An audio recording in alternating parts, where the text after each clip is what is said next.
देखिए, टाइम आ ही गया है चुनाव का और भारतीय जनता पार्टी पूरी तरह से तैयार है।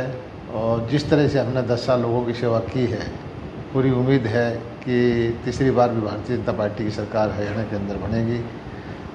और विपक्षी पार्टियां भ्रामक प्रचार करती हैं, दूसरों के कंधे पर रख के बंदूक चलाते हैं, कभी खिलाड़ी का इस्तेमाल करती हैं, कभी किसान का इस्तेमाल करती हैं, कभी किसी का इस्तेमाल करती हैं।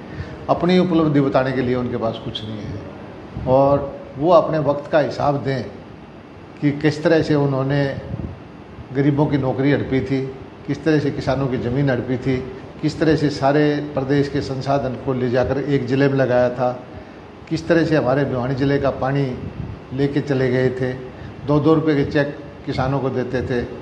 इन चीज़ों का हिसाब उनको देना चाहिए, फिर वोट मांगने चाहिए। वो खुद हिसाब मांग रहे, 15 सवाल कर रहे हैं, तो क्या कहूँ? हम तो जो काम करते हैं जनता को साथ साथ हिसाब देते रहे और उन्होंने जो काम गलत किए थे इस वजह से जनता ने उनको बार बार रिजेक्ट किया। 2 बार वो हार चुके हैं, तीसरी बार फिर हारेंगे।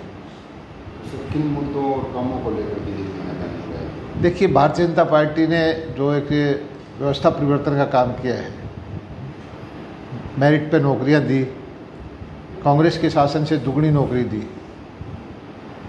भर्तियां जो है वो पारदर्शी तरीके से हुई, जो बदली तबादले की व्यवस्था थी वो ऑनलाइन की, किसानों को जो सबसे ज़्यादा बीमा मुआवजा दिया, किसानों को भाव अच्छा किया। हरियाणा पहला प्रदेश है जो सारी फसलें खरीदने का हमने निर्णय लिया है। किसानों का जो अंग्रेज़ों के ज़माने से था मालिया वो हमने माफ़ किया, बिजली के रेट हमने नहीं बढ़ाए, खाद के रेट हमने नहीं बढ़ाए, फसलों के भाव अच्छे दिए। और ख़ास बात यह है कि गरीबों के लिए जो नौकरियां दी हैं, कांग्रेस ने एक भर्ती रोग को गैंग छोड़ करके उनकी नौकरियां हड़पने का काम कोशिश की है।